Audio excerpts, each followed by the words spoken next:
Before we start, I want you to know I listed all the materials in the description section of this video. So you're going to start by placing a hook on your vise. Actually, scratch that. We need to add a tungsten bead first.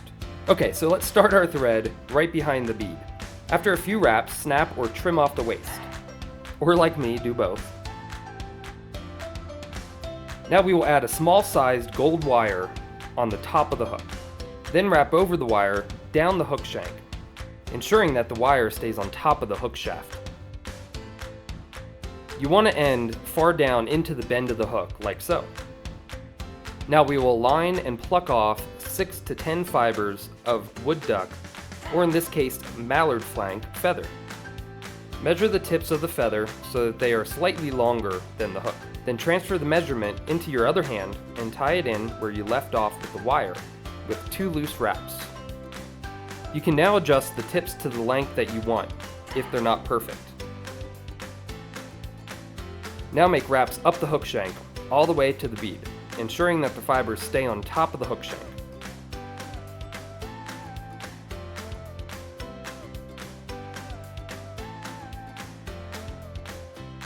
Then wrap back down the hook shank, but twist your bobbin counterclockwise partially down the shank to make your thread flat. This will give you a smoother thread base.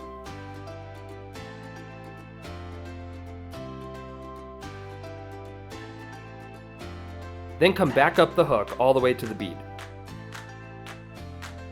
Then go back down about 3/4 of the way and back up. Go back down again a half of the way and back up, all the while spinning your thread to flatten it each time. This is creating a taper on the fly. Now make spiral wraps up the fly with your wire, ensuring that the wraps are even, but gradually wider apart.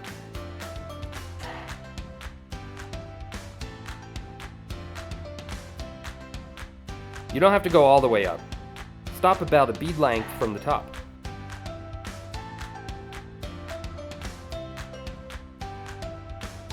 Pull back the remaining feathers and tie them down where the wire left off.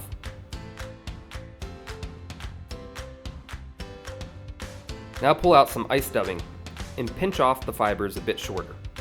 I find it's easier to dub them in this way. Dub this onto your thread with a fairly liberal amount.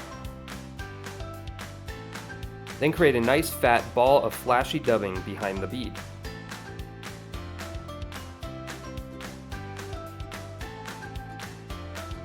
Now pull out 2 strands of pearl crystal flash and lay these on top of the hook right behind the eye and make 2 tight wraps.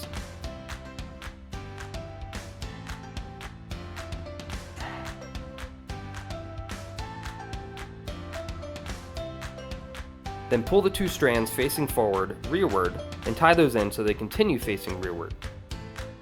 To get these aligned properly is probably the hardest part of tying this fly. Just play with them until you're happy with their orientation.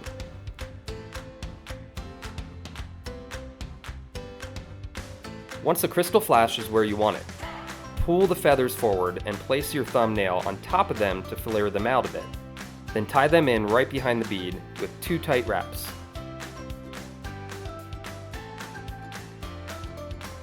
If you're happy with their position, then pull them up and place a few wraps underneath them as well. And then whip finish your fly under the feathers. But ensure the whip finish knot ends at the top of the fly before snipping off the waist.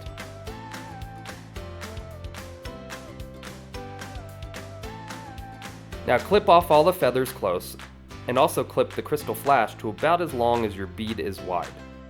So I clipped them a little too long here, and if you did as well, just trim them a little shorter until they're the length that you're happy with.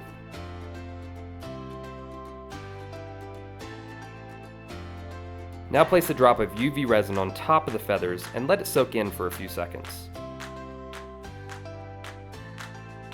Then grab your bodkin and move the drop forward a bit to cover your whip finish, and rearward to ensure it's covering all of the feather wing case.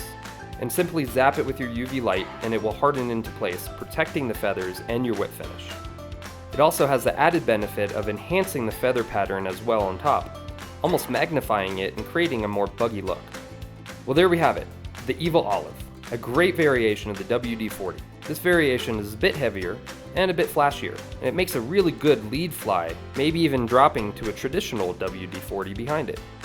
Oh, and it can also be tied without the bead as well, if you so choose. As always, I listed the materials in the description section of this video. Now you do have to click the Show More below the description to expand it and see the long list of materials. I have also provided links to where you can purchase these materials at a great price as well. Well, thanks for watching. I will see you on the next video. Now you go catch some fish.